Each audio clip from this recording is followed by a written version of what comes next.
We're one game back.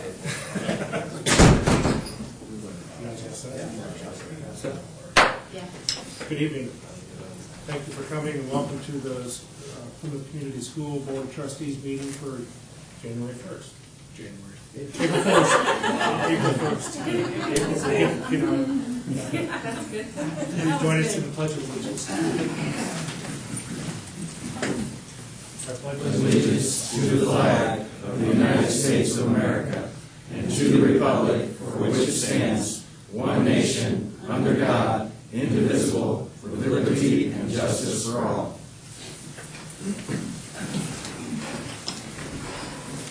First item on the agenda is to accept the agenda. Are there any additions or corrections?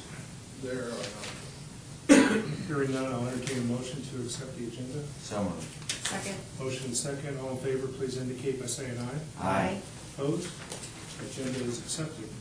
Item 1.3, audience participation. Are there members of the audience that would like to speak to agenda items this evening? Give you another chance later on if the spirit catches you. Moving on to section 2 then is the consent agenda. Are there any items within the consent agenda that a board member would like to pull out separately? If not, I would entertain a motion then to accept the consent agenda. So moved. Second. Have motion and second. Discussion? Questions? I just comment about Mike Dunn's resignation, and I would like to take this opportunity to thank Mike for his contributions at Menominee and wish him all the best in the future. Thank you, sir. Also. Good man. Any other comments, discussion? If not, we have a motion and second. All in favor, please indicate by saying aye. Aye. Opposed? Motion carried. Our business transactions this evening, we're going to start with focus on learning from the high school. Mr. Condon? Thank you.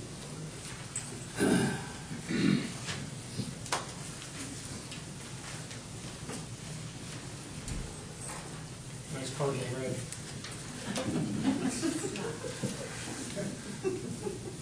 Go ahead, proceed. Well, thank you for allowing us to come before you this evening. We're here to talk to you and, to talk to you about our CNC program that we've started this school year. I have several people with me. I'm going to introduce first to you Mr. Scott Kaiser, who is our instructor. Thank you. First off, I want to thank Plymouth High School, Mr. Dan Tyree, and this board for giving me this absolutely wonderful opportunity. I could not have asked for a better situation to have myself into right now. I get wonderful support. I've got a brand new building, brand new equipment, and wonderful students. So it makes this opportunity for me quite exciting. I don't really have much else to say. I think I laid it all out there for you. I cannot be more happy to be here and teaching this program. Does anybody have any questions for me? What kind of numbers do you have? Excuse me? What kind of numbers do you have? I have 9 students right now. I had a few that dropped out. I started out with 13. I had a few that had fallen out, realized that this wasn't their career path that they were going to challenge themselves with. I had a few other students choose to drop out because of the curriculum was just a little bit too difficult for them. But the 9 that I have left are some pretty outstanding young men that are really applying themselves well. I do teach a night class here as well. I have 9 students in it as well. And some of those are sponsored by local corporations. The rest of them are volunteers from workforce development. And it's going on quite well with them as well. They're learning quite a bit. And some of the students, this is very new to them. So they're getting some very good exposure to state-of-the-art equipment. Any other questions? Scott's going to go ahead and introduce our guests. These are 2 of my high school students, Taylor Scott and Ryan Harley. I'm going to let them take over. First of all, I'd like to say thank you for letting us come in and speak about this. So, the reasons that we decided to take this class, I've always been interested in the like engineering type stuff. So when I saw this, I thought, hey, this might go to it. So I've been taking this, and I've decided that I really do love this class. I'm really glad that I've been given the opportunity to take this class. Myself, honestly, I think like most seniors, I didn't really know what I wanted to do when I got out of high school. I didn't know what job I was going to do, where I was going to go to college. And I saw this class and I thought it might be an opportunity to find out something about my future. And after taking the class for, these 2 trimesters, I really enjoyed it, and it's been a great experience. And it's really helped me find something that I wanted to do in my life. So. Yeah.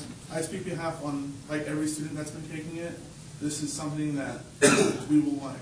This is a really good opportunity for us. We'll know this skill for quite a long time. There's so many opportunities out there for people with these skills. Yeah.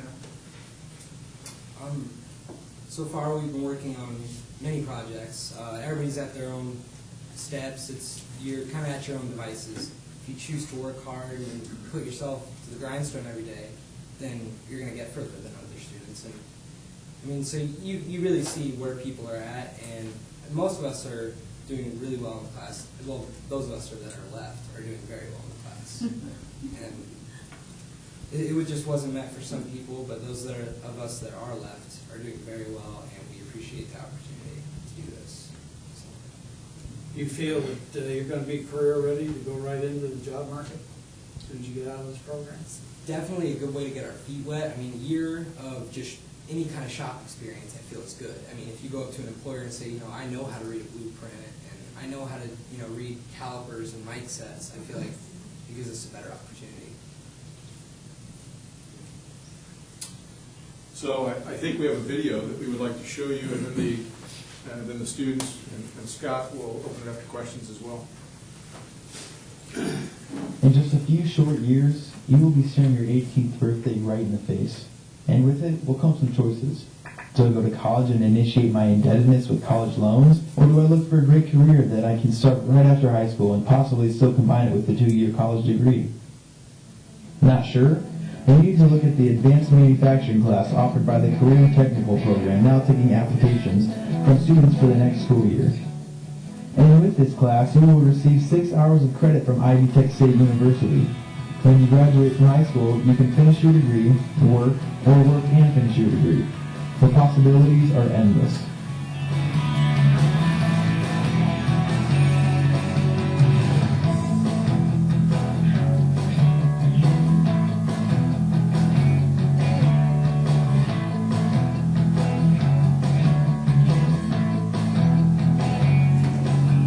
A career in advanced manufacturing allows you to work with some of the world's most advanced technology and gives you the opportunity to work with your hands and your mind. Advanced manufacturing leads to any number of quality jobs, and they are jobs that matter. Manufacturing provides the jobs America now leads the world in.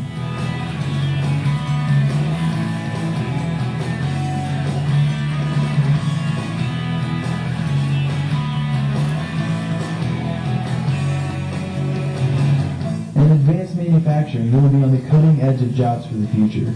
You will work in a clean environment, and you will work in a job where you can expect good pay and benefits.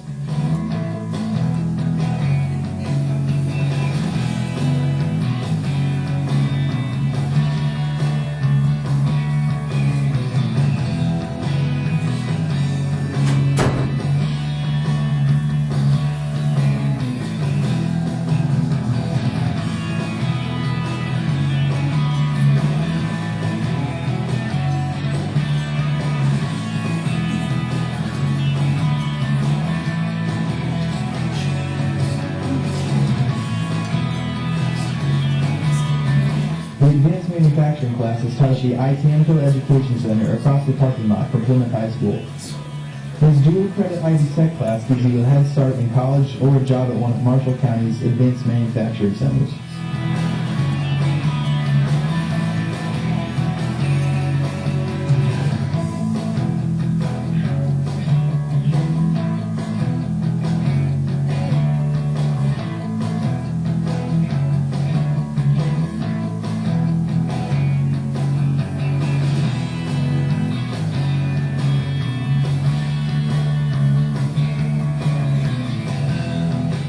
Students have the opportunity to earn 4 NIM certifications each year.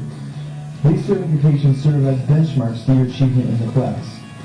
See your counselor now for more information, including a tour of the Atamco Education Center.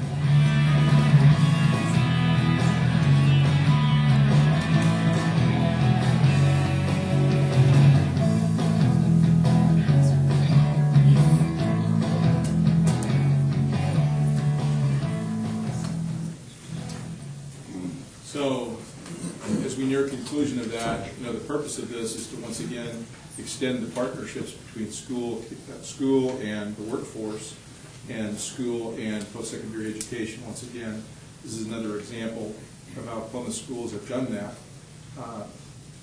Scott, do you want to talk a little bit about the length of the day for your program? Yeah, my current length of my day is it's a 2-hour block of time in the afternoon. I have 2 periods that I have students. And in that 2-hour window, 5 days a week, this is when they apply these skills. Like I said, most of the kids that are in the class, they do have a pretty good work ethic. Once I've shown them a few things about the equipment and a few of the things that they work on, it's a pretty self-directed team.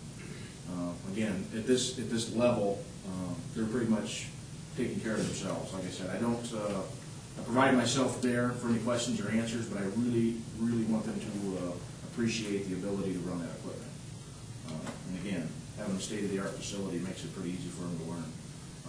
Most of the industry out there has this exact same equipment that they're producing millions of dollars on every day.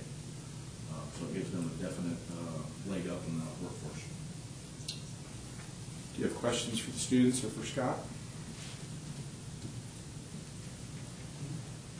How much I'm assuming part of the curriculum is not only how to run the equipment, but safety issues and those types of things. Yeah. Basically, the first trimester was basically all safety and like just basically watching the machines run and knowing how to do them before we actually go and do it. Because there's so many safety things behind it and so many liability issues that if you're going to run the machine, you have to know what you're doing. Yeah.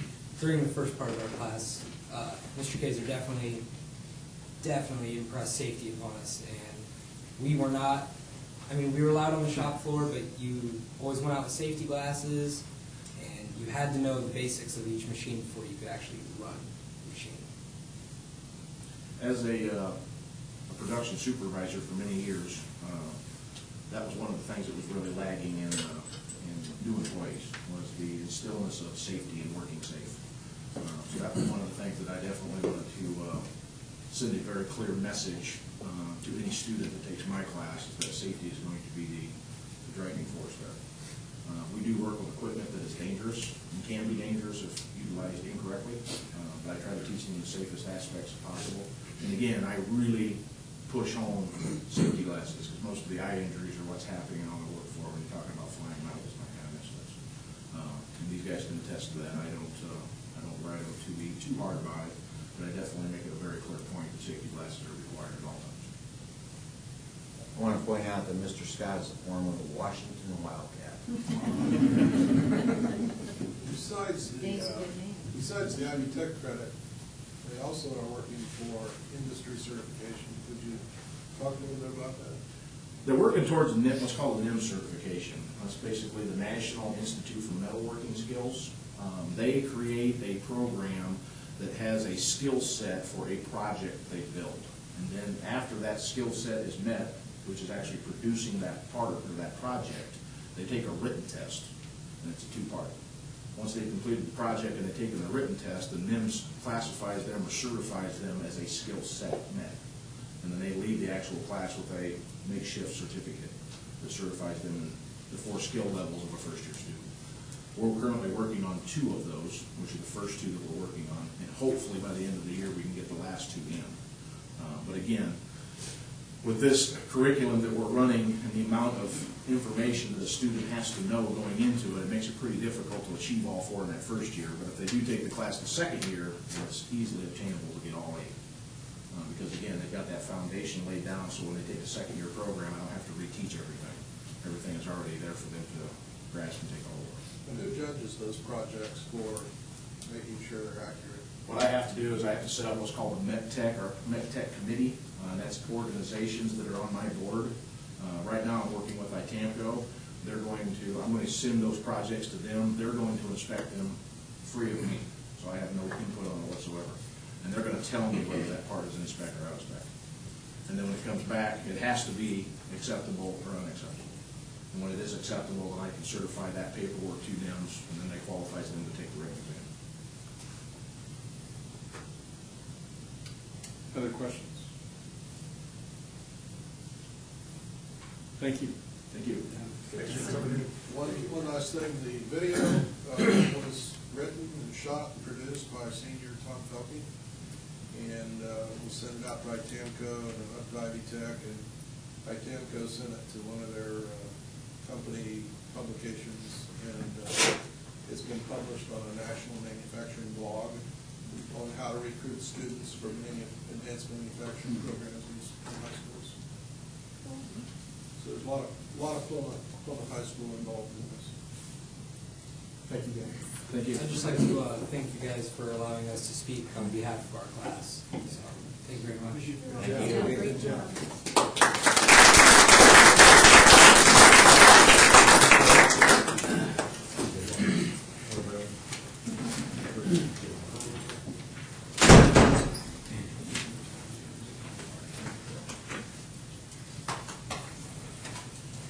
Okay, item 3.2, appoint security systems monitor.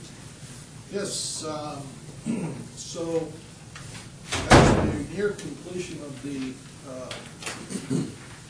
CCTV system in all of our schools, it only works if we have somebody monitoring the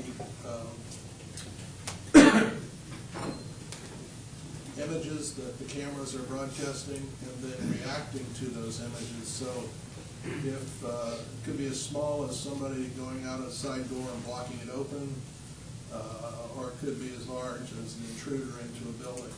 And so in looking for this person, we advertised, Mr. Phillips had skill sets that he was looking for, because the person has to be able to watch seven buildings plus the education center, ITAMCO Education Center, and our building, and be able to react and know what personnel to call and how to get something moving if there's an emergency.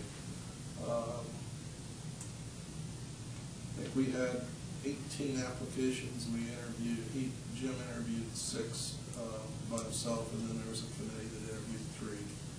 And Gary Cook was one of those that interviewed, and he rose to the top very quickly because of his experience in the police force, professional manner in which he approached the interview.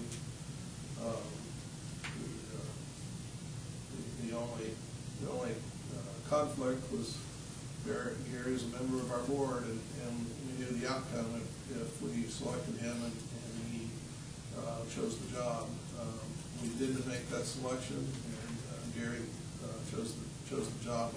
I think we're really blessed to have somebody with that caliber in this position, because security is only as good as the people you have reacting to the situation. So my recommendation is to appoint Gary Cook to this position.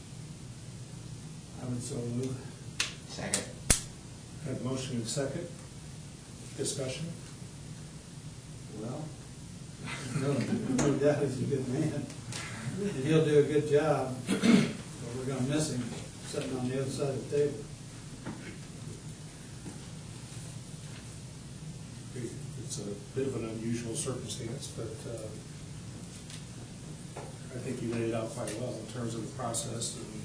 And so I think, as we move forward, as we vote, you're going to abstain, I suspect. Correct. So we have and then that'll take us to our next agenda item. But let's do one at a time here in terms of, we have a motion and second for Gary Cook as security systems monitor. All in favor? Aye. Opposed? I believe we have one abstention. Motion carries. Then item 3.3, since a school board member cannot be an employee of the corporation, item 3.3 is to accept a board member resignation. Who are we referring to? Yesterday, we received the resignation from Mr. Cook as a member of the Plymouth Community School Board. I had worked with our attorney, Jeff Bouillon, to make sure that we were working under the applicable statutes. And his advice on the statute was that it had to happen immediately. So that's why it's lined up like this on the board agenda. So my recommendation is that we accept the resignation of board member Gary Cook, and we do so reluctantly, but we have to do that. I would make that motion. Second. Motion and second. Discussion? I just thank Gary for his short-term tenure and his wisdom and input, and we will miss you sitting on the other side of the table. Wish you the best. Good luck. Yes. I'll be around. I'll be watching. Maybe it would be appropriate to have you, before we kind of end this with a vote, walk us through the process. Yeah, the statute is really very limiting as far as how long you have to go to appoint someone new. So Todd and I talked, I laid this out. Hopefully it will work,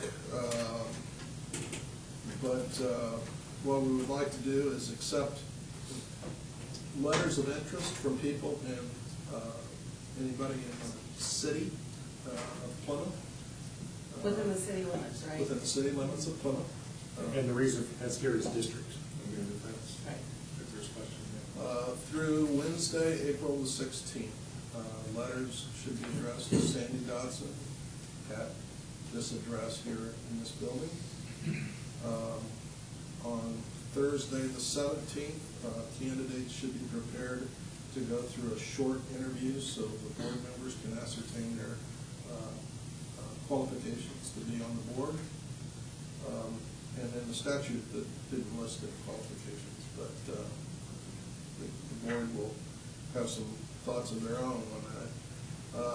And then we will hold a special meeting on Tuesday, April 29th, 2014, to appoint a new board member.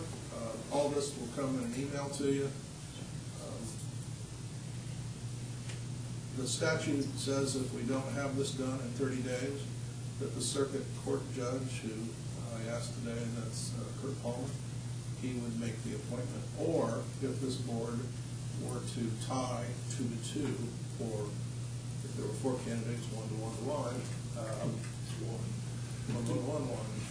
then it would then Judge Palmer would make the appointment. So that's why I laid out a really aggressive schedule to do this replacement, because we have to follow the statute.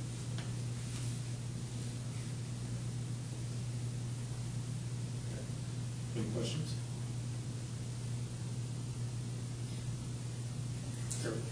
Could I ask when Mr. Cook when the job would be available for him to take over, or is this is like an immediate position? Well, on the 29th, the board will vote, and as long as it's a majority vote, the person would become a board member that night. We would do the vote. No, I'm That's sorry. what Gary's That's not your, I She's talking about the security The position. security position, Oh. is he hired right away. right away? Okay. Thank you. Any other questions? I'm so sorry. If, Carol? yes. If the board agrees on someone, could that be, that still, it's the 29th, it's still the only time he could be appointed, all right?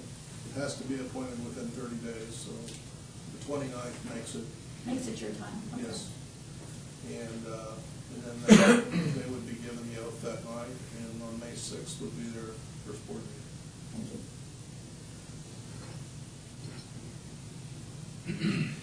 Well, thank you, Gary, for your service and continued success with the new position. Thank you. Assuming the vote goes as I think it will. We have a motion and second. All in favor, please indicate by saying aye. Aye. Opposed? Motion carried. Okay, now that awkward moment, do you step down or what do you do? Yes, you're welcome to sit down. Yeah, I'll sit back there, I don't. Sit anywhere he wants, he can't vote. Thank you very much. It's been an honor, what Kenny talked about, honor and privilege to serve on the board with you. So this was a move that was best for myself and my family. I can be to work in less than 10 minutes versus 50-minute drive every day, just one way. So it'll save me at the gas tank too. Pump. The winter didn't have anything to do with that decision either. 31 this past winter, and there's still potholes out there. So, but thank you, and I know, as I said in my letter to you, the students are your best interest, and your hearts are in the right place. Thank you. Thanks, Gary. I'll give you a hug.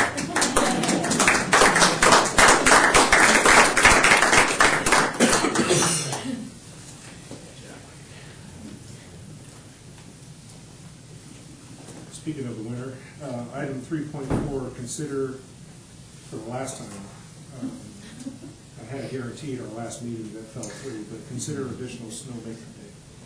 I just want you to know that April 7th was my birthday, and I was born in a blizzard in 1953.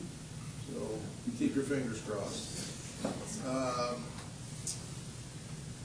Well, the state has given us a lot of latitude for making up days and making up time.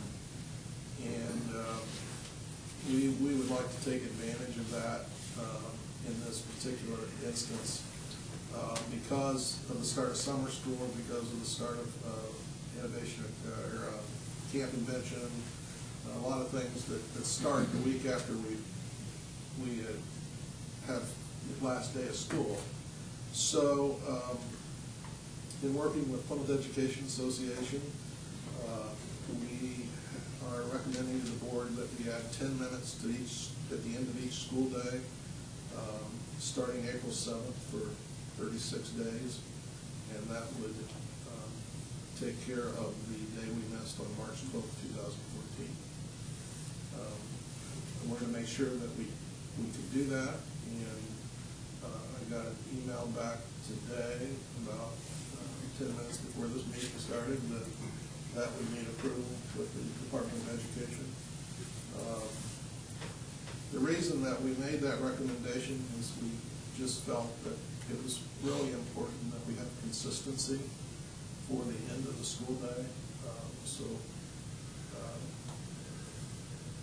Parents are able to make arrangements for their kids to go to certain babysitters or daycares. And, we have some kids that go to 4 different places during the week after school.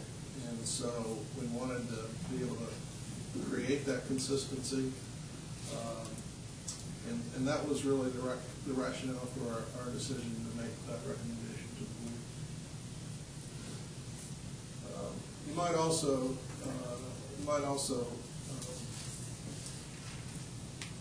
know that Plymouth Schools' day is already an hour and a half longer than the minimum day that's required in the state of Indiana. So it's not like we're not going to be in school. We're already going to school a lot longer than what the state of Indiana requires.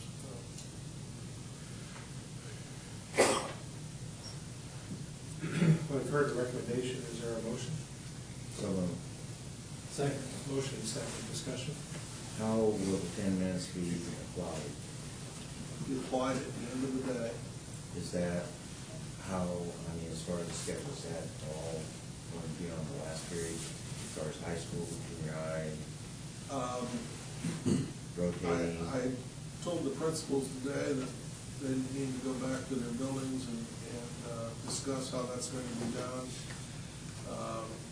And that's why we gave it till April 7th to start that process. My only consideration is that's instructional time. So I don't want it used for any kind of a goof-off period or free period just at the end of the day. So principals all think we've got to make sure that they line that up so that it's instructional time.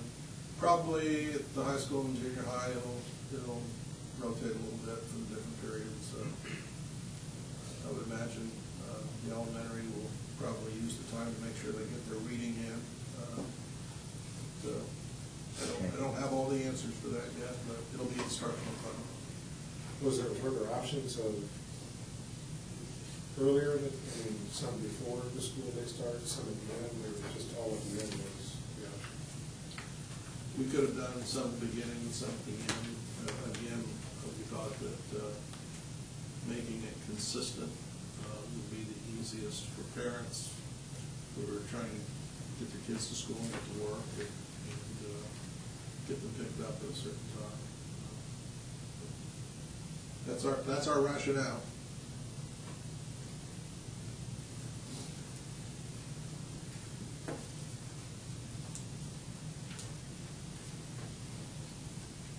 Anything better. Because right now, we're going up on the calendar, we're up to that last Friday of first week of April, is that right? June. Consistently 3 months off. I mean, January? June 5th is the last student day, and June 6th will be the last teacher day. Say it again? June 5th, that Thursday, Last student day. last student day. June 6th is the last teacher day. Gotcha. So summer school kicks in that following week? And then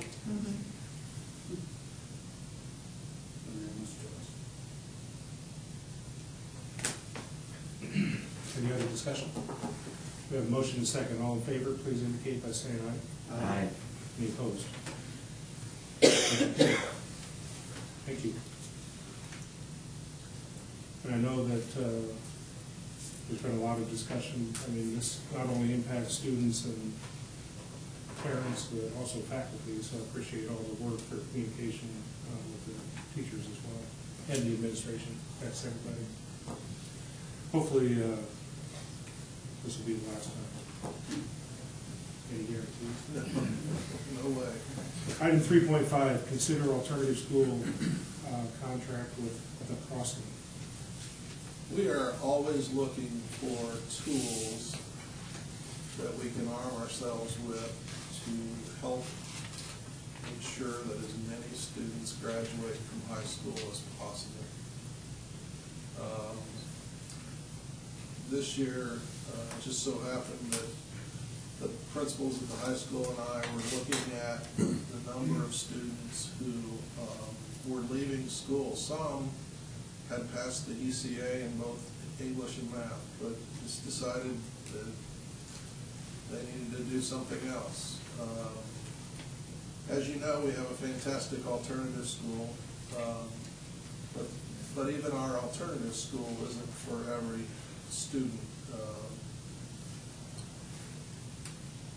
We have some students that are in the criminal justice system. We have some students that are expelled more than one time. And we really didn't have the tools for that. I was invited to go to a meeting with the Crossing. It's an alternative school for kids who don't make it in alternative school. Now I've been to probably 4 or 5 meetings with the Crossing, and I came away feeling very confident that this is something that we need to adopt to help make sure the maximum number of students in Plymouth graduate from high school and graduate with job-ready skills. I would like to introduce the representatives from the Crossing, and they will make a presentation, and then we'll be able to ask questions. So, Nate, are you going to start? start. Yes, I am. Thank you, Dan. I appreciate the time. I'll come over here. My name is Nate Lau, and I am the School Development Director for Northern Indiana for the Crossing. And how I obtained that role, this is my third year with the Crossing. 8 years ago, I was at West Mobile High School. I had just become the principal, and I had a new superintendent that looked at the number of kids that were not being successful at West Noble and looked at me and said, "What are you going to do about this?" And I heard about the Crossing. They had a campus there in Goshen, and invited Rob to come speak at that. And so we had an agenda item very similar to this. At West Noble, 3.5, Consider the Crossing, alternative education program. And here was a private, faith-based alternative school that partnered with public schools to help us with our kids that Dan just described, the kids that we were not successful with for whatever reason. They were not successful in our own alternative program, which I had been a part of starting as well, and realized that we were losing, in a school of almost 800 kids, we were losing 30 to 40 to 50 kids every year that were not being successful. And my superintendent said, we've got to do something about these kids. We have to, just like Dan said, we've got to own these kids. These are our kids. And when they stop attending our school, they're still in our community. And you're reading about them in the paper. And you're reading about them in the obituaries. And we did. We lost kids, and every week they were causing problems. They were out there without employable skills. They were out there without education, and they were not doing well. And so we invited the Crossing to the table. We partnered with the Crossing for the 5 years that I was principal at West Noble. During that time, Rob started talking to me and said, "Hey, why don't you come do what you do for the Crossing?" So for the first 2.5 years with the Crossing, I was a regional principal and went around and met with schools, developed those relationships. And now this January, Rob said, since you've been on both sides of the table and have some abilities in that area, why don't you spend the bulk of your time sitting down with superintendents, principals, guidance counselors, and developing those relationships with the public school, that we can have an opportunity to serve those public schools and the students that have not been successful in whatever alternatives they've been provided with. And so I've done that now for 3 years, and I would say not only do I believe in it so much that I left the public school, which I loved and still do, but that it's changed my life. And I've enjoyed thoroughly getting to know these students from across the state. And we're up to 15 campuses now and serving over 700 students like yours in over 31 public schools that we contract with to serve their most disadvantaged, most troubled students, students that have been the least successful. And so it's my privilege to introduce Rob Staley to give probably his 1,000th presentation on the Crossing, and just share with us your heart and see if maybe we can partner with the Plymouth schools and all the schools, hopefully. The plan is that we would partner not just with Plymouth, but this would be a Marshall County campus, and that we would partner with all of the schools in this county, and we're on track to do that. And so we'll be doing this more in this area soon. Rob Staley. Thanks, folks, for inviting us to the table tonight. Yeah, we have done this just a few times, and actually, Nate, we're jumped from 31 to 42 public school contracts now in Indiana. We're opening 4 more schools next year, 1 in Marshall, we hope. You make that decision. 1 in Stark County, and we're still playing around in Lafayette, and starting 1 in the downtown Indy East, and also on the south side of Indianapolis. Our gig is that we just move across the state of Indiana and scoop up those kids who are lost, that are on the street, that have dropped out of school. Now, here's one of the myths. These kids are not dumb. As a matter of fact, some of these kids who are staying up here tonight had the opportunity to be in your advanced manufacturing class. That's exactly what we do, only they're a little more sophisticated than we are. We do things like run chainsaws and do fun stuff like that, rather than run highly technical equipment, because we don't have the funds to do that. But the one thing that's unique about our school is that we're going to work a half day, and we're going to go to school in the core academics half day. It will take us a year to get the work component running. Our main job component would look something like students go into a manufacturing center with 4 to 5 on the team with a job coach. We hire a job coach to go into the center, Right now, we have about 5 work teams across northern Indiana where they're going with a job coach. They work every day for 3 hours in that manufacturing center, and they learn all the skills. They're under direct supervision of our teacher, and they work directly with the supervisor, and the result has been over 50% of our kids on work teams that go into the manufacturing centers are being hired full-time. Our job and our promise to our kids is, look, when you leave our school, we want you to, number one, have a high school diploma. We are state accredited. Our kids get a regular high school diploma. As a matter of fact, because they're your students, we would re-enroll them in your school. You would get state funding, like you normally would, but it would be new money coming into you because you're re-enrolling students that you don't have in your school right now. You get the state funding, and then you transfer a portion of that funding back to us. We take that money and we service your kids in your community. They remain your students. If we do our job well, we will reduce your dropout rate and increase your graduation rate. That's one of our measurements that we have in our organization. And more than that, we want our kids to leave with multiple job certifications. As a matter of fact, we're busing, right now in Elkhart, 7 of our kids are busing over every day to the Ivy Tech, and they're getting dual credit like your kids just mentioned. They will leave with 3 certifications in welding, and today I met with Lippert Components, and they said, we're hiring all 7 of them. So when our students leave our organization, this is a group of people that we either want them in post-secondary education like an Ivy Tech, or we want their boots to the ground and working in your local community. We want to turn this liability, these kids can be a real liability to your community, into an asset. We use the little tagline that it costs $40,000 to incarcerate, or we can educate them for $5,500, so we have to decide which one we want to do because we're going to pay sooner or later. And we're spending way too much money in the state of Indiana incarcerating our kids and locking up some of our greatest, most talented, and entrepreneur-thinking kids that are incredible leaders. I always say to my kids, look, if you can lead somebody to go rob 7-Eleven, you've got incredible leadership skills, you just lead the wrong direction. What we have to do is turn your feet into a productive leadership model. We have an advanced leadership training program. And the other thing is we want our students leading, not only leading, but we want them running businesses. So another job training format that we have, it's called Developing a Micro Business. Our students in the Elkhart area where we started are now running 5 businesses. They're on track to make about $200,000 in revenue this year. I didn't say profit, I said revenue. Those are key differences.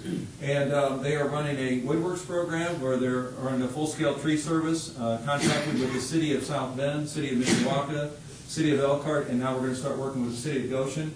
They're out every day logging in their logs. They bought a wood miser through a grant. They're now cutting hardwoods every day, and after cutting hardwoods, they decided they wanted to cut green wood and make pallets. They're now contracted with 3 manufacturing companies in town where they make custom pallets. And then they also have a firewood bundling company where they're now contracted with Martin's Grocery Store. So they're running a business. And here's what's really fun. We're going to be out of school. Tomorrow's our last day. I can guarantee you all next week we're on vacation. These students will be in our center working every day. And not one kid gets paid. This isn't about money. This is about investment in your future. This is about relationships. This is about learning those soft skills. This is about standards. This is about setting you up for something in the future, not for you to run around with $7.50 an hour, which, by the way, it won't take you long to say, I'm getting screwed, I'm worth more than that anyways. So we have played with this in a lot of different ways. We have the model down. We're really excited to be in this community. I have fond memories of Plymouth. I'm a Warsaw Tiger at heart. So born and raised. I got my brain wrung many times out on that football field and had a lot of fun. I was also a principal for 20 years at Concord High School and enjoyed every bit of that. And here's our model that's somewhat different that I'm really proud of. We have 7 public school principals that believe in the public school system. We're not doing this because something's broken. We're doing this because our colleagues need one more tool in their tool chest. Just one more. You have an absolutely fantastic alternative school, but our question is always, is everybody making it? And if we're not all making it, then what can we do? What can the Crossing do to offer one more tool in the tool chest to say, we want to be the last safety net. And I hate to say this, it sounds gross, but we are the last safety net before the grave in a long-term prison. We've buried 13 kids in 10 years. We don't win them all. We just sent 4 to prison for murder in northern Indiana. So this is not an easy group to deal with, and we don't win 100%. However, if we win just one, if we can win just one, we think we've done something big. We have an 87% retention rate for our students who come to our school, that stay in our school. That's not bad for the fact that they failed 100% of all other programs. Now they're in school and retain them. Our attendance rate's at 86%. And by the way, that data would all come back to your school and it'd be measurable data. We are a remediation program. It is extremely important for our kids to pass ECA. It's not kinda, or we do that on the side. That is a focus for us. Our kids need to pass ECA because that's your data. And we also know that in order for the kids to get a regular high school diploma, they have to do that. So we're having a lot of fun. We do a lot of donated hours. We put in over 6,000 hours last year in the state of Indiana. And you'll see fluorescent orange shirts everywhere if we're in this area. We'll be doing everything from shoveling snow to raking leaves to picking up trash on the side of the road. You know, we find that it adds great value to one's life when you serve your community. And at first they go like, whoa, dude, I'm not going to do that. And we go, yeah, that's who we are. And after they do it once, they understand how good they feel. And what they have just done is accomplish something they can feel good about and adds value to their life. So we're excited about being here. We will be over 1,000 students in Indiana next year. These are all 1,000, this is 1,000 kids that could have gone in a really bad direction in life. And that is our niche. Our niche is just, our mission statement is empowering, not enabling, by the way. Those are two clear distinctions. Empowering struggling students to become contributing members to your community. That means they're going to be giving back. And we do that through three things: academics, job training, and faith-based mentoring. The faith-based part is really important to us. Some people say leave it out, we say we can't. There's a reason why people aren't doing what we're doing, and that's because it takes a miracle from God. And I don't know what your spiritual beliefs are, but we're not crazy enough to do this on our own because we need miracles every day to survive, and we need miracles every day to keep our kids alive. And that's an optional opportunity that our kids have. They sign a waiver. If they want to leave that part of the curriculum during the day, 30 minutes every day, they're allowed to walk out. In 10 years, 6,000 students, we've had less than 10 kids leave that room during that 30-minute period of time every day. Questions, comments?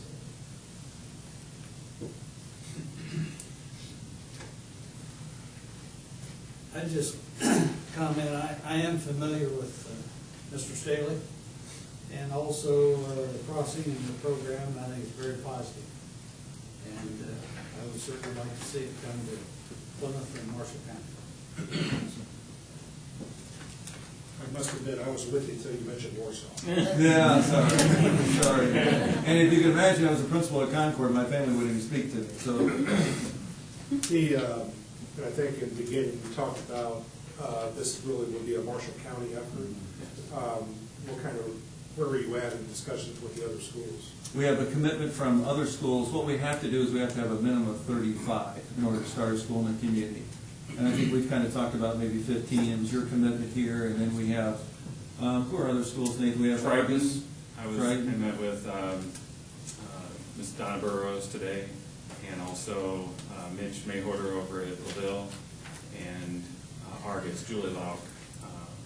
They're each putting in between 5 and 8. I think Argus is looking at 8 students, the rest are going to put in 5 from their school corporations, is the plan. And so right now we sent them, just like you, draft contracts with their, their ADM numbers plugged in, and the number of students that they're planning on sending us, the minimum, by the way, what they're wanting to do, and then we're doing board presentations.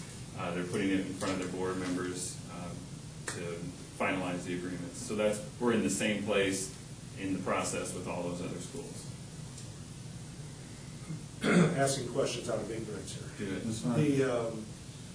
When you say whatever school is putting in whatever number of students you're looking at, you say 15, how do we know, isn't that a two-way street? Don't they have to agree to it? What do you mean we're putting these students in? Well, your guidance counselors and your administration would come up with a list of dropouts from the last couple of years, and then it's our job to go door to door to find those kids. We'll write letters, we'll have So we're presentations. providing potential students. Yes, right. So, and it's based on the numbers. There's of the number of students, and each guidance counselors and principals are compiling a list of the kids that they have lost in the last 2 years, some even 3 years, students that have walked away from their school.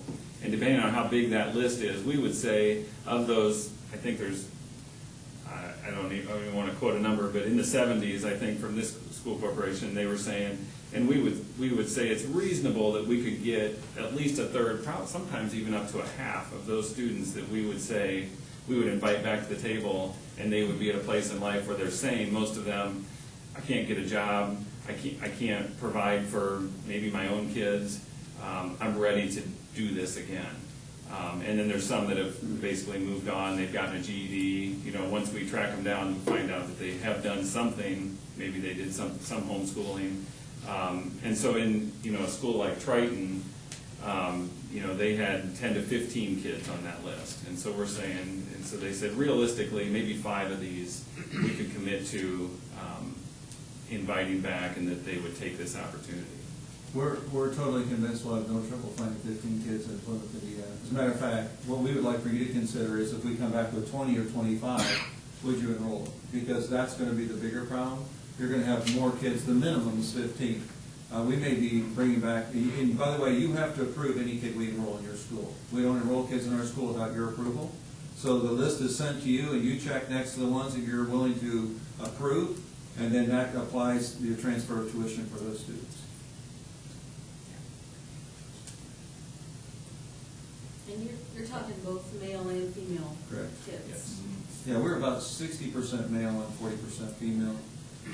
What is the, is it high school age, or what Yes. ages are It's high school age. We'll take kids up to 20, 21 years of age if they're close to graduation.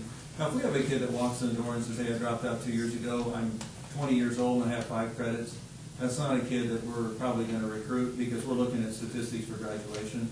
Although we will we will bring them in and fund them in a different way if we have to, because you're not going to want to fund a kid that's not going to graduate. But we could bring him in and put him on a work team, and we're going to make him a contributing member of the community if he comes to our door. So where would this take place? We'd have to find a facility, and that's our job. Actually, what we're doing right now, we're in the process of meeting with community members. We've got some real synergy in this community. It's interesting how we find that wherever we land, we run into those people who go, this is my thing, this is what I want to do. So we'll put together an advisory board, and that advisory board will be responsible to not only find a facility to host our school, which is everything from warehouses to storefronts to you name it, but also to provide the funding as a local community. 2 things have to happen in our organization. Number 1 is the community has to buy in and surround us with their resources and their vision and their passion for these kids. And the second thing is school corporation has to transfer tuition. So those are the 2 components that we have to open the school. Additional questions? Just No, please go. Yeah. Please go. And I hate to focus on finance, but from the school's perspective, I mean, money's tight. So Sure, what we're talking absolutely. about here is students that are currently not in our count. So any students that would be added to our count, so you mentioned a percentage, I can't remember if there was a particular percentage, but. Yeah, it looks like this is your public school up here, this is Plymouth, and this is the crossing over here. You think I could read that? Yeah, I'm sorry. Is it dark? Need some lights. These are our students out here. So what we're going to do is go find our students. We're going to enroll them in the public school. You're going to get ADM money from the state, DOE, Department of Education. And I don't know what your rate is. Your ADM rate is what, 57? Oops. There's your light. Is it around 57 or 58? 5800. 58. So I think we're going to come back and charge you 55 for these kids. It's 95% of your ADM. We're going to take 95% of this money up here. You're going to send that money back here. The kids are going to end up coming to the crossing, and we are going to be a subcontracted agent with your organization. I have to tell you that money has not been an issue. If you can imagine, we're doing, and we'll be doing in 19 schools and 42 school corporations. This would not be a popular thing if it's costing a lot of money for a corporation, because this is not the deal. We have set up a business model as principals that are trying to support the public school by saying, how can we bring in new money? And actually, you have a percent of that revenue that you keep. The other thing you can keep is there's $2,300 that comes out of a special ed per kid. And we are experiencing about 25% of our kids being special ed in our program. So that you get this money from the state for 25% of your kids. We're going to help you apply for an ADM, for an adult ed, I'm sorry, not adult ed. Alt-ed. Alt-ed. Alt-ed grant. And when you start adding this together, you'll see that you're pretty comfortable. Nobody's going to make any money here, but if this model isn't working for you financially, we've got a problem. Because we know we can't do that. We just can't do it. But we have to ask the question. Yeah, sure, you should. I think I know the answer to this, but I'll ask it anyway. So these are students that we're not going to be taking away from a population to our existing alternative school, but they're accomplishing. No, here's the rule. The rule is a kid can't come to our school unless you allow him. So if somebody comes to from Plymouth High School and have a bad day, get suspended, they go, I hate that place, I'm going to the Crossing, they knock on our door, we're going to go, no, you go back to the guidance counselor, because she has to give you permission to come over here, because you're funding the kid. So anybody who jumps now, one of the things that we do regularly is we work very closely with our alternative school programs, because when they trickle out of that alternative program, we're the next step to catch them, when most communities don't have that, so that's exactly what we do. We're not going to track or take any kids out of your school. Remember, we're here to support the present system, not to try to steal kids from it. So we're going to get your permission before we enroll kids. Now, if you say no, and this kid's a dropout, and you go, look, I don't want this dude in my school. He's just one bad boy. We're going to enroll him, but we're going to find funding elsewhere. We're going to raise the money for that kid to come to our school. He will not be your student. He will be a private paid student. And I won't get into that whole formula, but we're going to enroll every kid that comes to the doorstep. If you say no, we're going to enroll them, but they can't be in your present system. This is a dropout recovery program. Now, along the way, most public schools will expel a kid, or kids assigned to homeschool or whatever, and they'll say, you go down to the Crossing if you want, and sometimes that happens a little bit. That is money you've already got invested in that kid. And then sometimes your alternative school has criteria where they won't take all kids. And if your alternative school won't take a kid, then we take all kids. So under what criteria, or do we have to develop our own, or what criteria do we make a determination to? Well, to start with, Mr. Funston will work with the high school to develop those criteria. So if a student is wanting to enroll in the Crossing, it will be a decision. Dan's our expulsion examiner.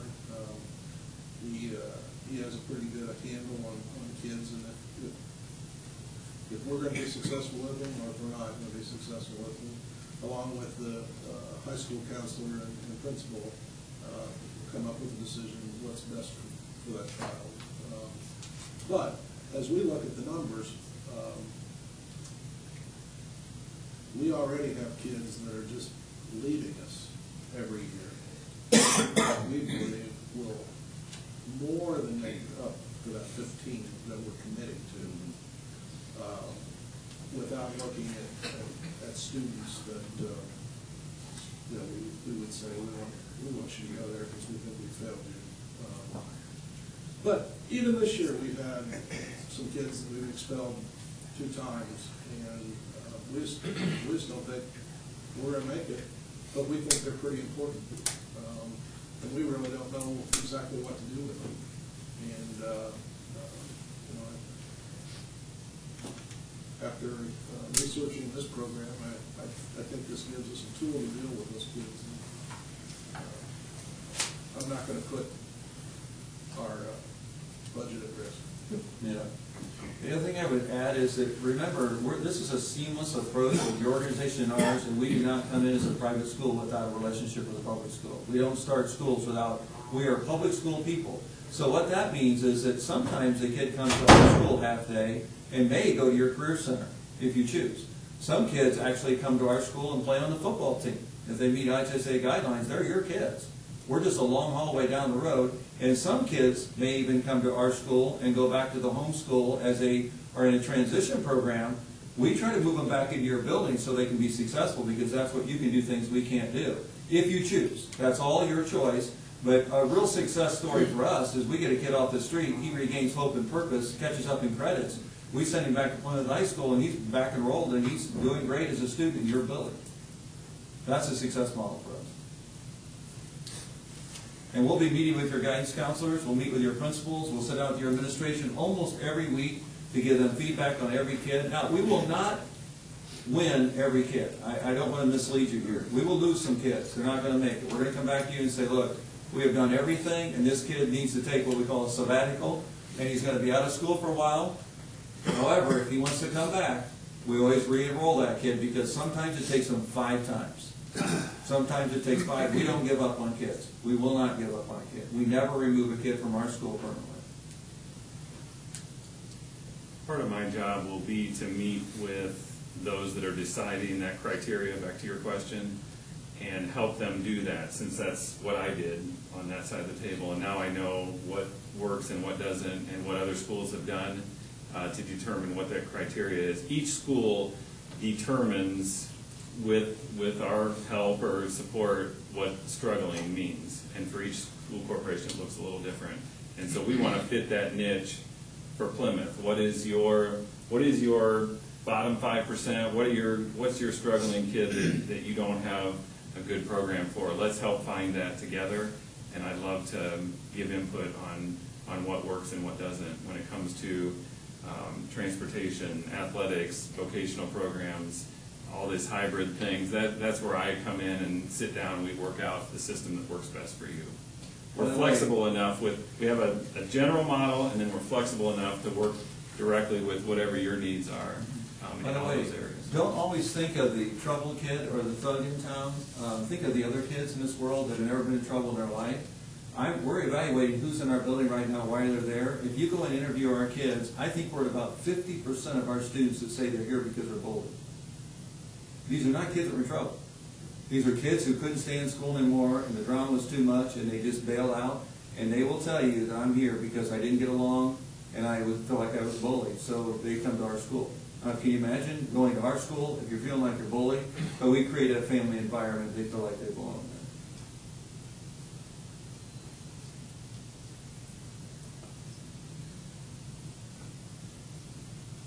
Sounds really good.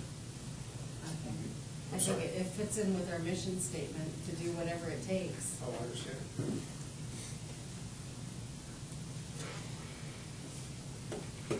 Other questions? I feel like I have other questions. Sure, we'll be glad to stick around. I'm sorry? We'll be glad to stick around. And I'd be happy too, just to sit down with you someday and answer all your questions, or most of them anyway. Sometimes it takes me a while to. Give me 3 or 4 hours, and they're excellent questions. They're questions that need to be asked. You better be asking them as board members and. Our counselor or our principal on the spot here too, but do you want to say anything? I'll take the opportunity. First of all, I welcome Rob. Thank you. Plymouth, I don't know how many years ago it was, Rob came to Knox High School when I was over there and gave a presentation to my staff on a different topic. So it's good to connect with you again, Rob. I agree with what Mr. Tyree said. I love the concept that there's a place for every student. It just might not be within the walls, those 4 walls over there, or that place there. Nothing against what it stands for whatever reason, that student isn't making it there, doesn't feel comfortable there, combinations thereof. I like the concept involved here, and that we're going to grow the whole child. I think that definitely has a place. I think we have to recognize that those kids are probably going to stay here, and they're going to become tomorrow's adults. So we have to address that proactively.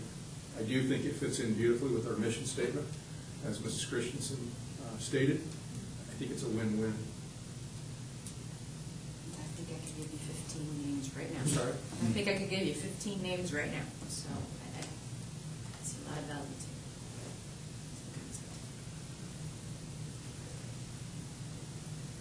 So, help me out, what are you looking for this evening? Are we looking to make a decision this evening? We have to sign a contract that we're gonna commit, starting next year, to a minimum of 15 students. I just thought of another question. When you say next year, you mentioned our last day of school is tomorrow. For spring break. Spring break. Oh, okay. We're on a year-round calendar. We have 5 weeks off in the summer. So you're on what calendar? Year-round calendar, bounce calendar. Yeah, you don't want these students to have a long summer. It's not a good thing. Enrollment gets real thin in the fall. I think you start August 4th, correct? If I remember Yeah, correctly. it'll be 1st of August. So we are all 5 weeks in the summer, where staff development starts, our teachers get, administrators get 3 weeks off, and then we're back at it right away. So we're asking, because this is over a $25,000 contract, we have to bring it to the board to get permission to sign it. We are committing 15 students, 5,500 or something like that. And they need time, we need to do it now because they need time to go out and find those students and get them enrolled and make sure they're ready to go to school in the beginning of August.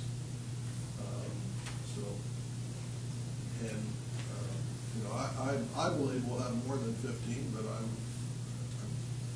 a conservative person and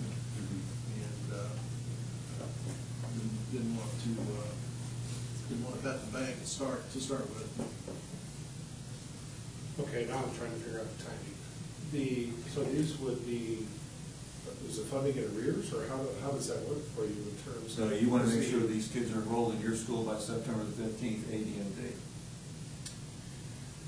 But his question is, on new kids, they're not necessarily gonna see the money until you start getting draws on those kids in January.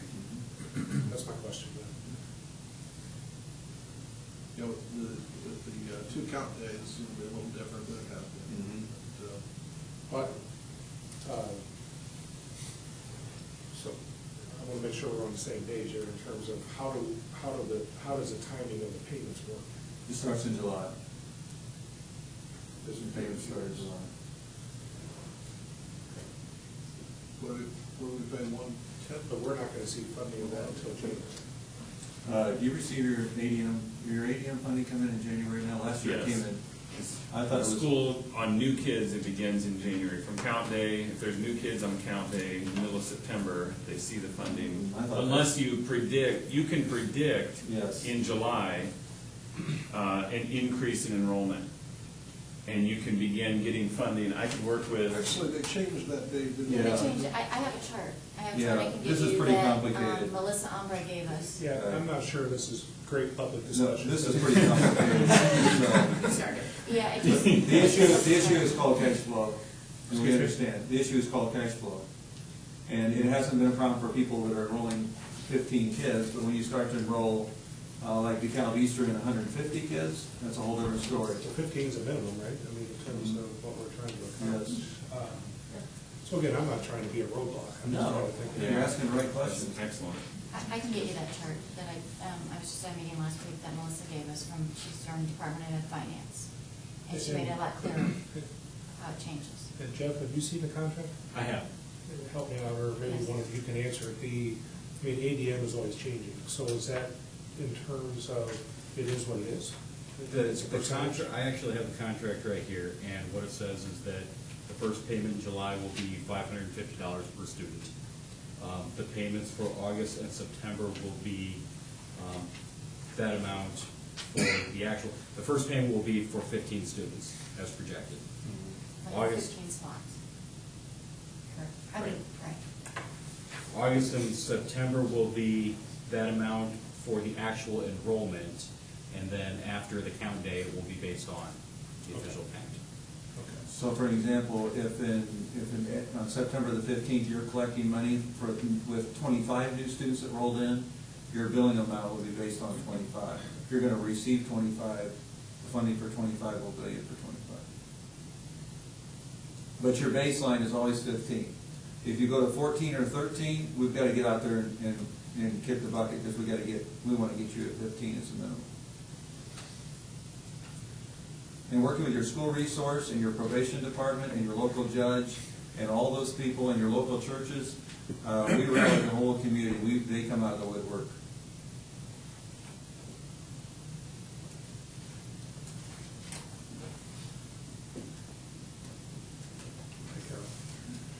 Could I ask how that affects our graduation rate in terms of how the state does it? So if they're enrolled in your school and then were to drop out again?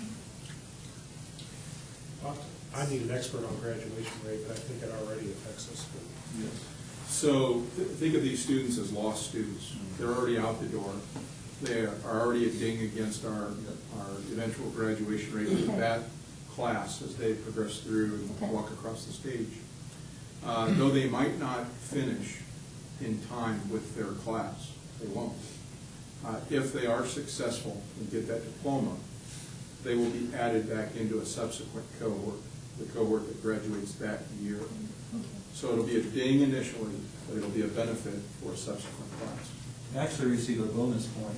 If a kid gets a GED, or if he graduates outside his cohort, you'll get a bonus point for that kid, even though you were dinged originally for. Can't hurt you again. You Yep. don't count twice if you Can't, drop out. nope, can't count twice.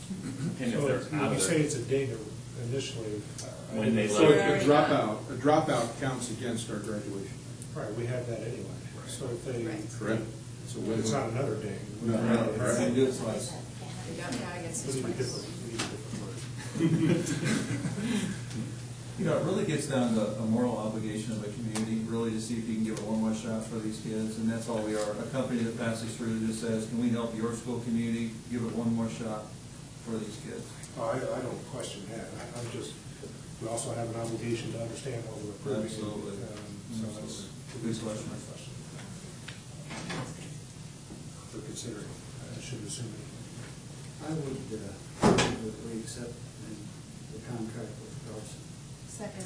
Have motion and second. Any other questions or comments?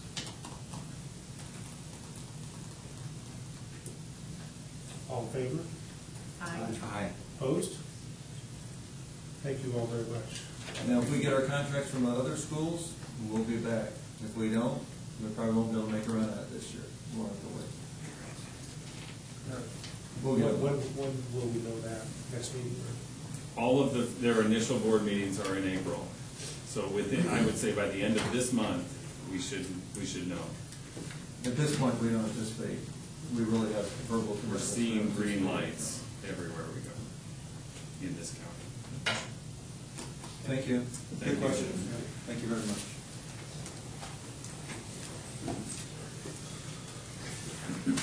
I'll get you a copy of our contract. Okay, item 3 point, oh, there you go. He'll be right back. 3.6, PSAT report. Good evening once again. So the intent tonight is to talk briefly about the evolution of the PSAT test. We're going to present some data to you. We also want to talk about where the PSAT is going and how it's going to be used in the future, try to tie all those things together. So over the past few years, the PSAT test has changed from a test that used to be given to somewhat of a select group of sophomore students. It's been expanded by finances awarded to us by the state so that it's now offered to all members of the sophomore class. In addition to that, we are currently facing concerns nationally with college and career readiness. Are students truly ready when they enter into college? We're reading more and more that when students go to college, they're being placed in more and more remedial programs, and that's causing concerns. So hopefully we can tie all that together for you this evening.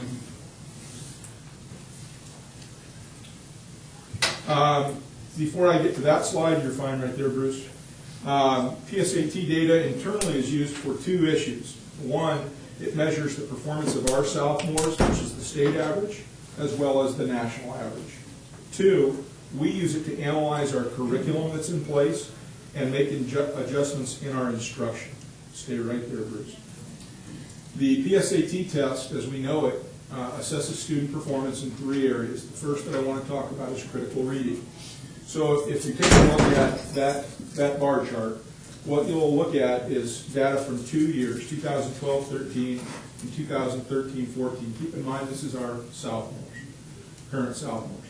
So we are red, we are the red bar, PHS.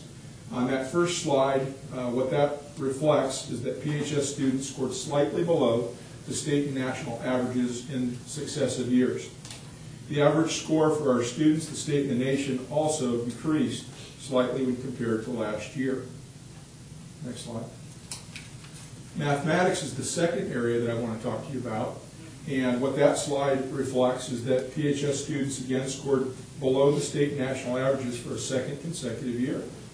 The average score for PHS and the nation was relatively status quo when compared to the previous year, while the state average increased slightly. Okay. Writing is the third area. Same story. Our students once again scored slightly below both the state and the nation in 2 successive years. The performance of the state stayed relatively the same from 12-13 to 13-14, as did the performance at the national level, as did our performance at the local level, slightly down, but not significant. College and career readiness. As I said in my opening, the PSAT test is now being targeted as a tool which will be used to predict in advance of graduation the college and career readiness level of students. If we did that, here's what we would know. And this only shows data for Plymouth High School and the nation. There was not data available for the state average. In 12-13, 34% of our students who took the PSAT test would have been deemed college and career ready, compared to the national average of 38.5%. In 13-14, 32.7% of our students who took that test would be deemed college and career ready, as opposed to the national average of 37.7%.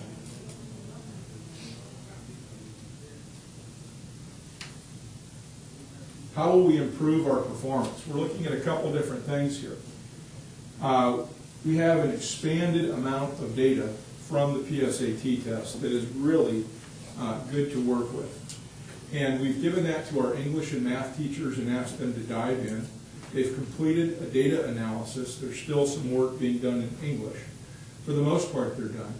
Of the test focused on 2 driving questions. What changes will we make to instruction? And what are our next steps for those students who did not perform as well as we would have liked on the PSAT? This leads us into college and career readiness. So again, the whole change in the way that the PSAT test is viewed has to do with predicting who's going to graduate from high school with college and career ready skills. The state has responded to this concern at the post-secondary level by creating a strategy which uses a diagnostic test in conjunction with the PSAT, and I'd like to walk you through that. So, HEA 1005. Step 1 to identify the college and career readiness of all students is the PSAT test. They take that their sophomore year. We expect them to score at a base level. That base level is a 42. Anyone who scores at that or above is predicted to be college and career ready upon graduation. If a student doesn't score at that minimum score, we're going to come back to that student and provide a second assessment. And that's called the Accuplacer Diagnostic Test. And that's given during their 11th grade year during the winter. If a student, again, doesn't meet a minimum expected score on the Accuplacer, we put them into an intervention program prior to graduation. The state currently recommends that the intervention program begins during their senior year. Could be a local decision whether that begins prior to that. But they suggest that intervention begins in the fall or at the beginning of their senior year. And then again during the senior year, as that intervention or remediation program is playing out for that student, we retest the student again with the Accuplacer assessment tool. It's a diagnostic retest, and that would begin for the first time in the winter of 2016. Simultaneous with all this, keep in mind that those students who take the PSAT also might want to take the ACT and the SAT. And if they do, those tests could also allow them to test out of remediation in the future if they score at a minimum rate. That's the question. Sure. I'm confused. Sure. The Accuplacer winter of 15, and then intervention, how do you go back to the fall of 15? Winter must be the spring. It's January, February, March. I'm sorry? Go ahead, Amy. Okay, so let me walk through the time frame again. Remember, I can't remember what month we're in here. Exactly. In January, they take the PSAT as a sophomore, and that's the baseline.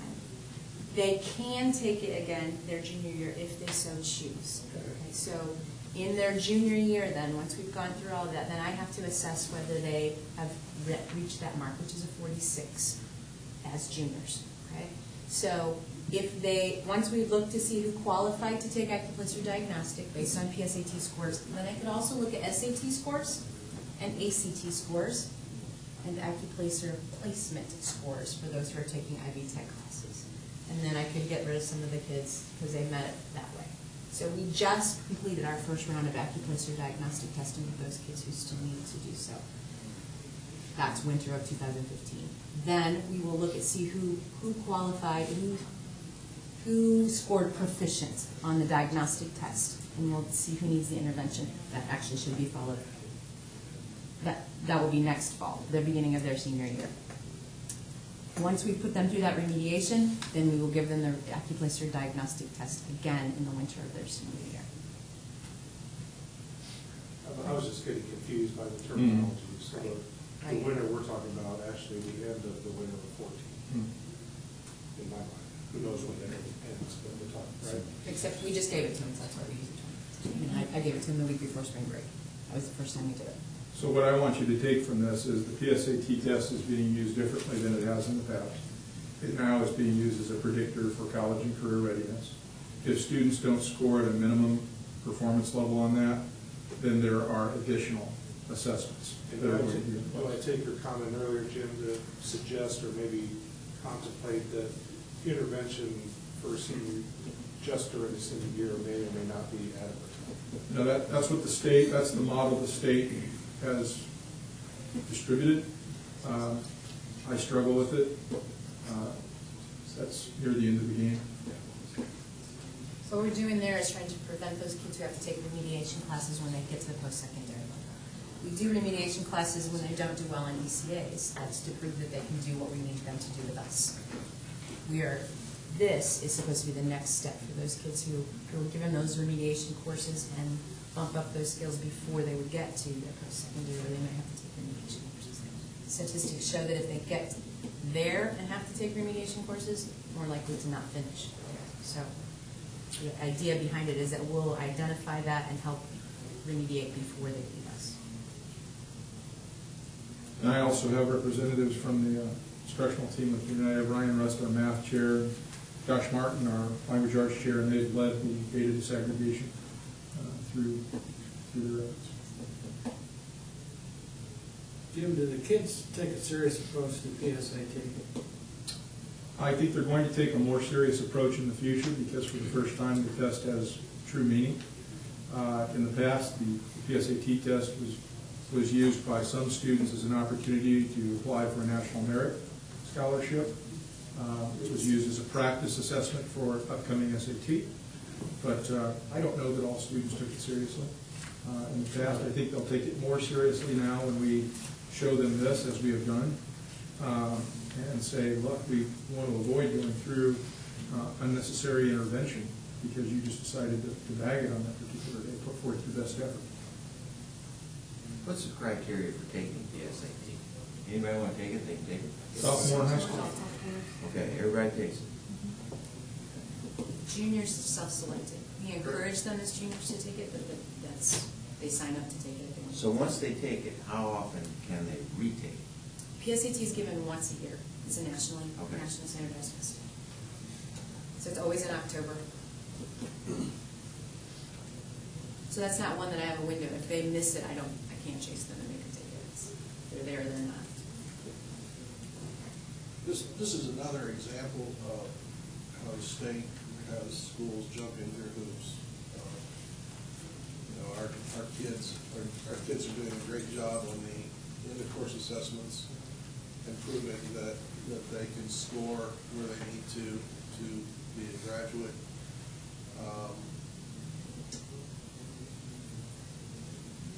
as I researched this,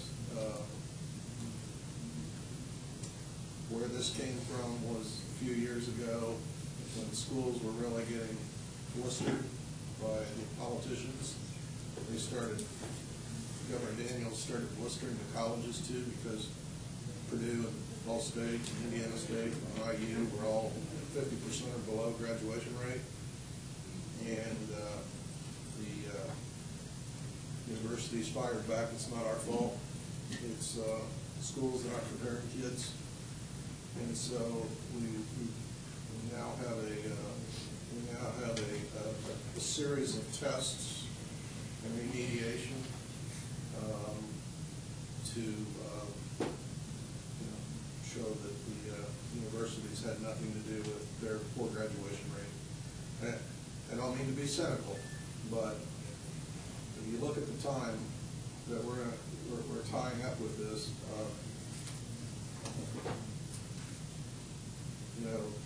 Josh can attest, and Ryan can attest that our departments have worked very, very hard to make sure our kids are ready to go to college, to make sure they're ready to pass their ECAs. And now all of a sudden we got a new set of standards, new set of benchmarks, a new test that our kids have never seen before. Our teachers have no idea what's on the test. I'm not happy with our percentage and where we rank in the state and where we rank in the nation. But I'm also a little cynical about how this is developed and why it's developed. But bottom line is we're going to get better because we have to. What percentage of students don't go to higher education? Do you have any idea? Gosh, we made that presentation earlier this year. I don't recall it off the top of my head. I can certainly forward that to you. About 63%. 62, 63. Some kind of an institution of higher education. Okay, I think what Mr. Tyree talked about, for years, clear back into the mid-'80s when ISTEP surfaced, high school principals, high school teachers have kind of been under the microscope for student performance and accountability. And we were kind of watching what was happening above us at the post-secondary level. You've seen tremendous change at the high school level and prior to the high school level, the junior high, the middle school, intermediate, et cetera, and the way things are taught, the way things are learned, what we're doing. And you've seen increased student performance too. And we've kind of wondered, is anything ever going to happen above us? What's going to happen at the larger institutions? As Mr. Tyree said, Governor Daniels started looking in that direction, and their response has been, kids are coming to us at levels of non-readiness. Actually, I think that statistic was closer to 32% of not successfully graduating from state-supported schools at the university level. So that's where we are. We used to get reports, and Amy and I and Jim, we all tried to find them. But we used to get reports on our kids that needed remediation in the universities, the state universities, and we would have maybe 6 or 7 in math and 5 or 6 in English. And now all of a sudden, those percentages are double digits. And so, like I said, we're going to get better at it. But I kind of resent why we're having to do this. Other questions? We'll look forward to next year's scores. Yeah. Okay. Thank you, folks. Thanks.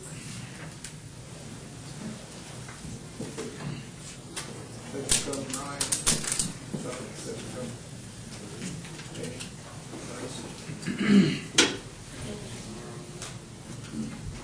Item 3.7, consider release renewal for computers. Yeah, so that's me. 4 years ago, we came to the board and asked for permission to enter into a lease with Apple for a one-to-one program at Lincoln Junior High. That was a 4-year lease. So that is up. The white MacBooks have held up, Mr. Gall, I think, fairly well. My 8th grade son brings one home every day, and it still works. Knowing that we're entering the end of that program and wanting to refresh that one-to-one program with new devices, we formed a committee.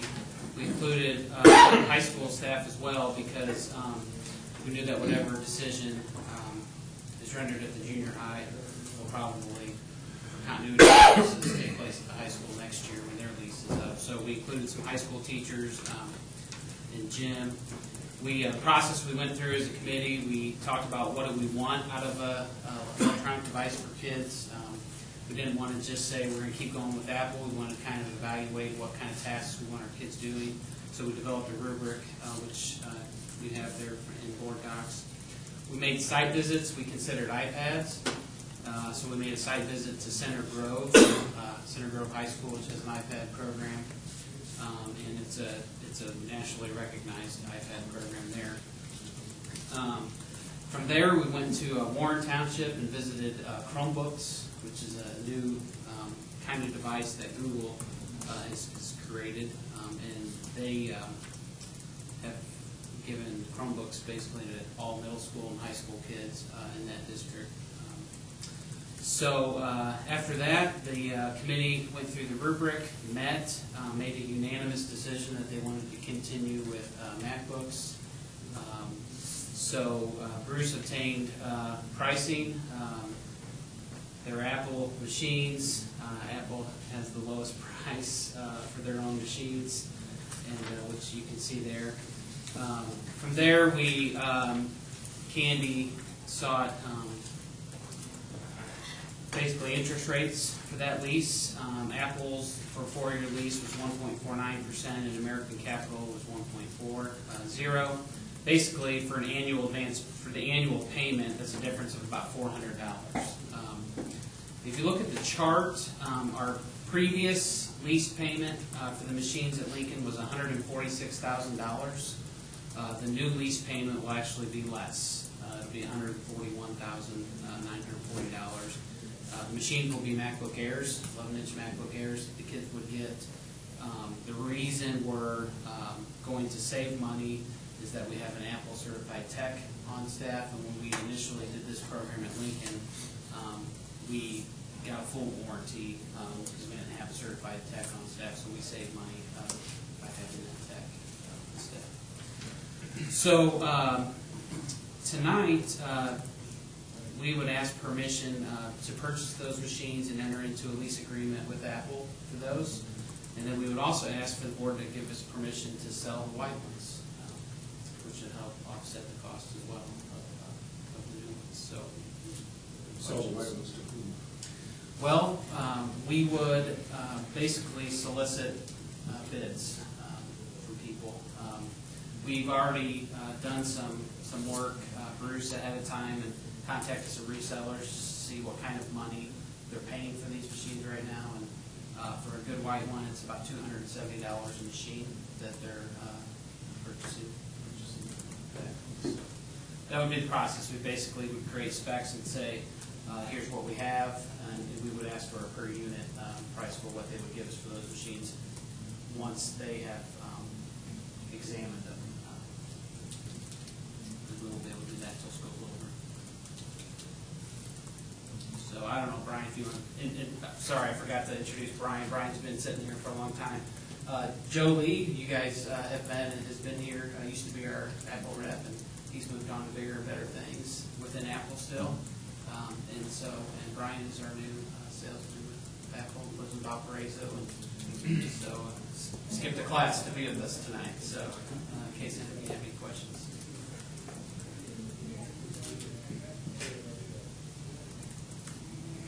Everybody's tired. Everybody's tired, Brian. You're looking at the Sorry. put you at the end of the agenda. I'm the king of stupid questions. Okay, so the white ones are at the end of their useful life? Yeah, they're, Reed, I don't know if you want to talk about that a little bit, I but. mean, do we own them? We won't, yeah, we'll pay $1 and we'll own them. Yep.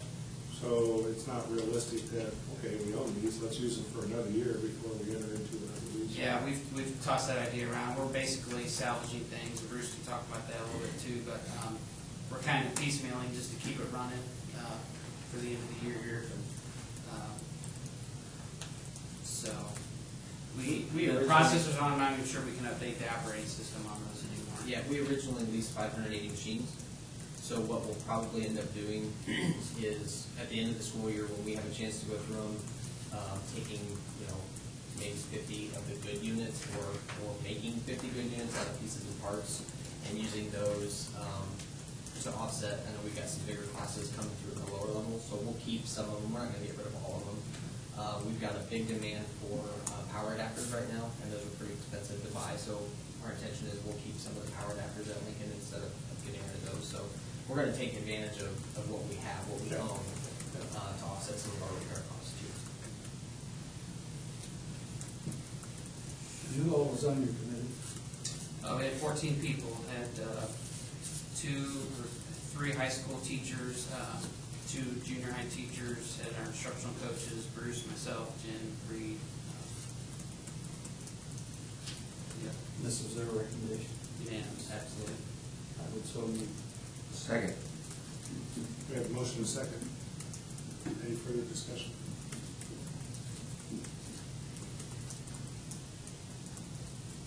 Hearing none, all in favor, please indicate by saying aye. Aye. Opposed? Motion carried. And just to be clear, that's a motion for the lease as well as authorization to, how are we going to term that? We're not going to sell all of them, so it would just be. So the unused inventory. Item 3.8, new and revised policies and guidelines. Yeah, I just would entertain any questions anybody has over any of the specific new policies or guidelines. A lot of them are revisions. These are recommended to us by from Neola, and it really is a great service to us. They keep us up to date on our policies, new legislation, new laws. So just entertain any questions. I try to study all of them. There's a lot of them there, as you can see. I've got them all memorized.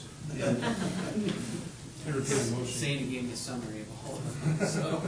So moved. Second. Motion second. Any other questions or all in favor, please indicate by saying aye. Aye. Motion carries. Mr. Tyree. Yes, our commitment to students, 4.1, we had the opportunity for the Lincoln Junior High Robotics Club to finally get to go to a contest and not get snowed out of it. We traveled to Warsaw, participated in the first annual VEX Robotics Tournament. The club won the Warsaw Area Career Center Community Service Award for bringing the most non-perishable food items. The award came with a trophy and a VEX robotic kit. So we are excited to to get that robotics team going. They had a tough year with snow dates, not being able to go to tournaments because it snowed on those dates. 4.2, Marshall County Leadership's holding a Kids Expo at the Marshall County Boys and Girls Club on April the 19th, 2014. This is the first time that there's been this expo, and the whole reason for it is to schools and the park and other organizations in the community to have booths to advertise the opportunities they will have, their kids will have for camps and organizations during the summer. And parents will be able to go in and talk to the different groups and have a good idea where they want their kids to go to in the summer and what's best for their children. So we're excited about the expo. We want to participate in it. High expectations. Speech team finished runner-up in the Class 2A at the state tournament this year.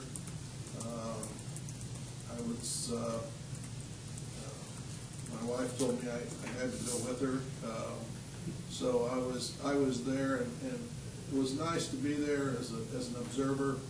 I was extremely proud of Travis Treadway, who was named state champion in dramatic interpretation, and was also the recipient of the James Hawker Mental Attitude Award for the entire state of Indiana.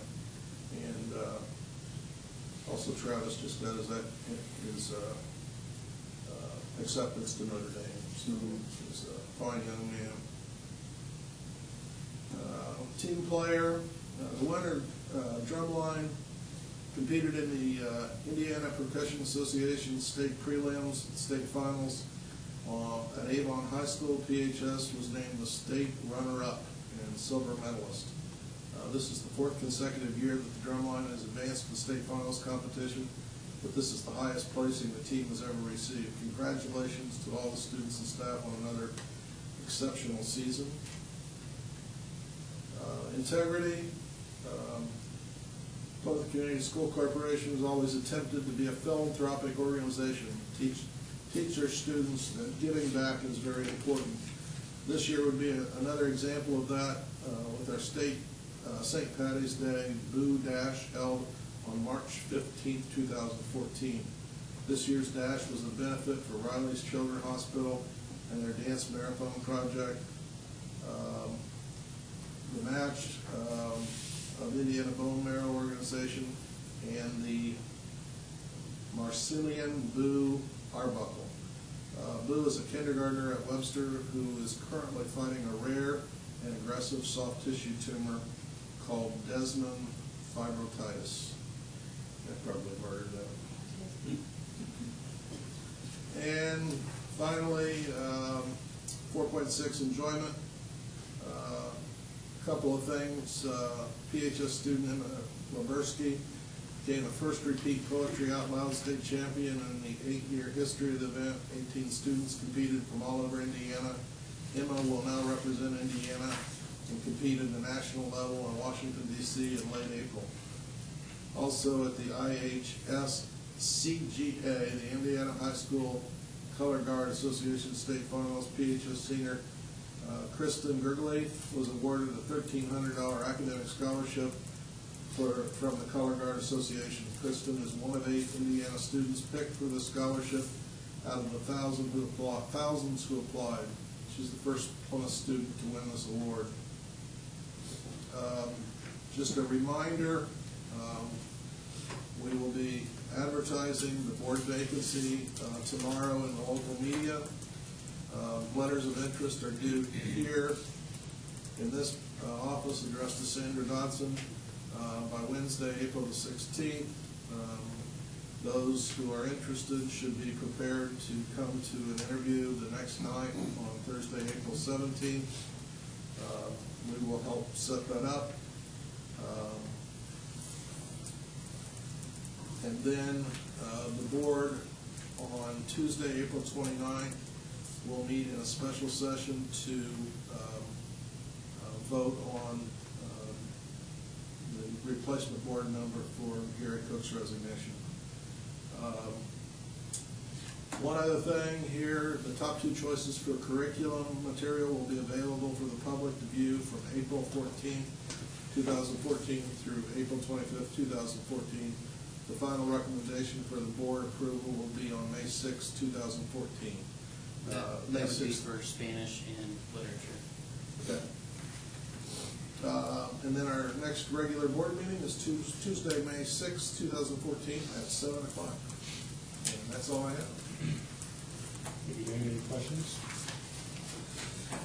Are there members of the audience that have any comments or questions on agenda items? Appreciate your perseverance on meeting.